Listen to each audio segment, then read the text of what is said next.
Hello மக்களே! என்னன்னு பார்த்தீங்கன்னா, இன்றைக்கி ஒரு கசப்பான அனுபவத்தையும் ஷேர் பண்ண போகிறேன்.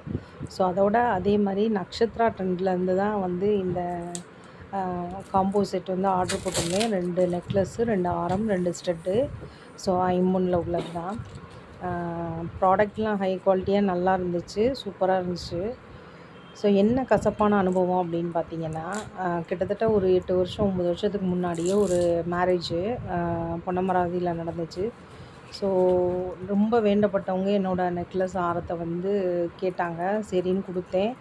அவங்களுக்காக தான் எடுத்துகிட்டு போயிருந்தேன். கடைசியில என்ன ஆச்சுன்னா, போட்டெல்லாம் முடிச்சுட்டு, ஃபங்க்ஷன் முடிச்சுட்டு, ஆக்சுவலாக வந்து பெட்டிக்குள்ளே தான் வச்சுருந்தோம்.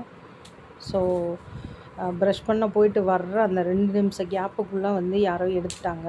ஸோ, நெக்லஸ் மட்டும் இருந்துச்சு. ஆரத்தை எடுத்துட்டாங்க. அது 5 பவுன் கிட்டத்தட்ட. ஸோ, இப்போ ரொம்ப அழுது, வருத்தப்பட்டு, கடைசியில வந்து கிடைக்கவே இல்ல. ஸோ, அப்போ தான் முடிவு பண்ணேன். கோல்டு ஜுவல் இருந்தாலும் ரொம்ப அதாவது நம்ம வீட்டுக்கு பக்கத்தில், இல்லை ஊருக்கு பக்கத்தில் இருக்க மாரி இருக்குது அப்படின்ற பட்சத்தில் மட்டும்தான் வந்து யூஸ் பண்ணிக்கிற மாரியும், லாங்கில் வேறு ஊருக்கு போகிறோம், வெளியூர் போகிறோம் அப்படிங்கிற பட்சத்தில் இந்த ஐம்பொன்னு மாரி உள்ளதை தான் யூஸ் பண்ணணும்னு நினைக்கிறேன். சேஃப்டிக்காண்டி. நீங்களும் அதே மாரி ட்ரை பண்ணுங்கள்.